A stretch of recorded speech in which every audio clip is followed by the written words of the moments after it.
Mass Jathara Telugu film review by allrounder star Ballem Venumadhav. సినిమా నిడివి 2 గంటల 25 నిమిషాలు. US16+ సర్టిఫికేట్ వచ్చిన సినిమా ఇది.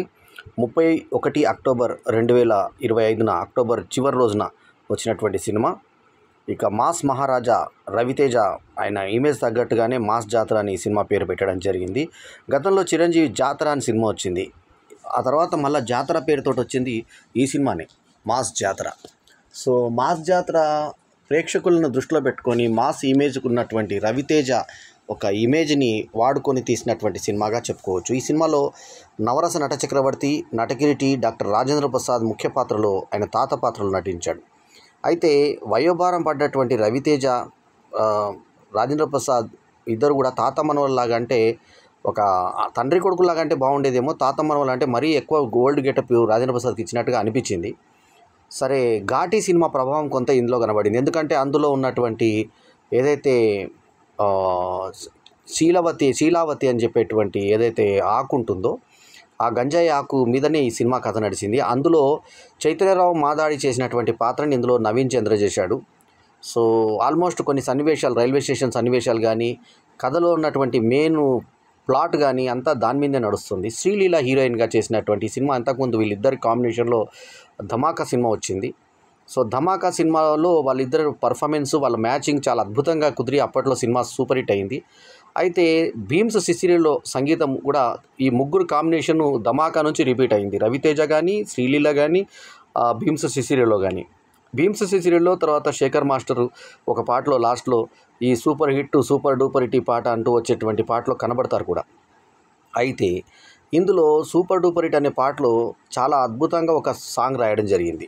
అది చాలా అద్భుతంగా ఎందుకన్నానంటే, పాటలో రిధము లేదు, పాట లేదు, స్కేలు లేదు అంటూ వాళ్ళే చెప్పుకొని చాలా అంటే డిఫరెంట్ పదాలు ఎప్పుడు ఇంద్రుడు, చంద్రుడు ఇలాంటి పాటల్లో వాడుకోవడము, సొగసు, అందం, పువ్వు ఇలాంటివి రెగ్యులర్ వర్డ్స్ వాడకుండా ఒక వెరైటీగా ఈ పాటలో ఎటువంటి రిధం లేదు, ఎటువంటి స్కేల్ లేదు, ఈసారి మీనింగ్ లేదు, పాటకు రచయిత లేడు, మ్యూజిక్ డైరెక్టర్ లేడు అంటూ డిఫరెంట్గా అంటూ చేసినటువంటి ఆ పద ప్రయోగాలటువంటి పాట బాగుంది. భాను భోగరాజ్ అనేటువంటి new director cum writer cum screen play అతను చేశాడు. సూర్యదేవర్ నాగవంశి లాంటి సీనియర్ ప్రొడ్యూసరు, సాయి సౌజన్య కలిసి నిర్మించినటువంటి ఈ సినిమాకి భీమ్స్ సిసిరిలో సంగీతం యాడ్ అయినా కూడా ఎందుకో 3 పాటల్లో, మొదటి 3 పాటల్లో, లాస్ట్లో ఒక పాటలో తప్ప మొదటి 3 పాటల్లో సింగర్ వాయిస్లు సింక్రనైజింగ్ అనేది బ్యాలెన్సింగ్ సరిగ్గా కనిపించలేదు. అది మ్యూజిక్ డైరెక్టర్ లాంటి నాలాంటి ఎవరో బాగా టెక్నీషియన్స్ కనిపెడతారు కానీ మామూలు ఆర్డినరీ జనాలకు అది గోలలాగా అనిపిస్తుంది. అంటే ఆ సౌండ్ క్లారిటీ అనేది వాయిస్ పెంచాలి లెవెల్.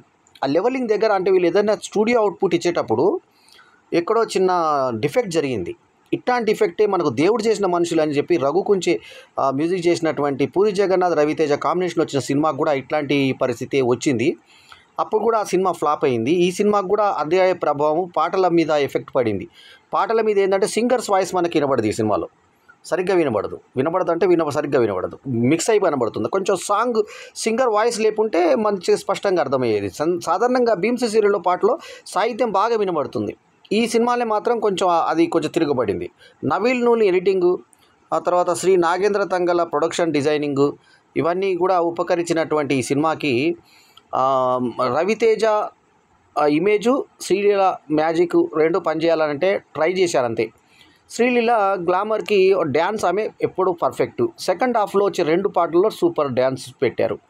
సీత ఏదైతే రావణాసురుడు బంధించాడో ఆ టైప్లో నవీన్ చంద్ర ఈ శ్రీలీల వాళ్ళ అక్కని బంధించడము, అక్కడ తనతో ఛేదించినటువంటి ఆ గొలుసుని హీరో వచ్చి ఛేదించడము, తర్వాత వందలాది మంది మనుషులు వచ్చి నరేష్తో సహా అందరు వందలాది మంది వచ్చి గంజాయి పండించేటువంటి రైతులందరూ ఎదురుదాడి దిగితే ఒక్కడే ఇన్స్పెక్టరు, ఇతను రైల్వే పోలీస్ అయినటువంటి హీరో ఆపే వాళ్ళని చేసేటువంటి ప్రయత్నం చేయడము, ఇది కొంచెం మనకి అతిశయోక్తిగా అనిపిస్తుంది. బండలు అంటారు, పాత రోజుల్లో బండలు సినిమా రీల్ ఉండే కాబట్టి బండలు అనేవాళ్ళు, ఆ టైప్లోనే అనిపిస్తుంది మనకు. ఒక్కడే కొడతాడు.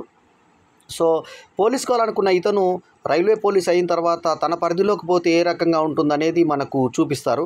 సో ఆ రకంగా ఇతను స్టార్టింగే మనకు ఒక హత్య ఎపిసోడ్ చూపించి విలన్ని చూపించి అతను విలన్ ఎవరో నెపో కిడ్ అంటే ఎవరో మినిస్టర్ కొడుకు అట్లాంటి వ్యక్తిని చూపించినప్పుడు ఇతను ఇన్వెస్టిగేషన్కి వెళ్ళి పోలీస్ ఆఫీసర్ని కూడా తిట్టి ఏ రకంగా అరే ఒరే కూడా అనిపించుకొని ఏమనకుండా తర్వాత అతని కొడుకు కూడా అట్లాగే గంజాయిలో చచ్చిపోయిన తర్వాత అతను మారిన తర్వాత అతని వైఫ్తో క్యారెక్టర్ డైలాగ్ బాగుంది.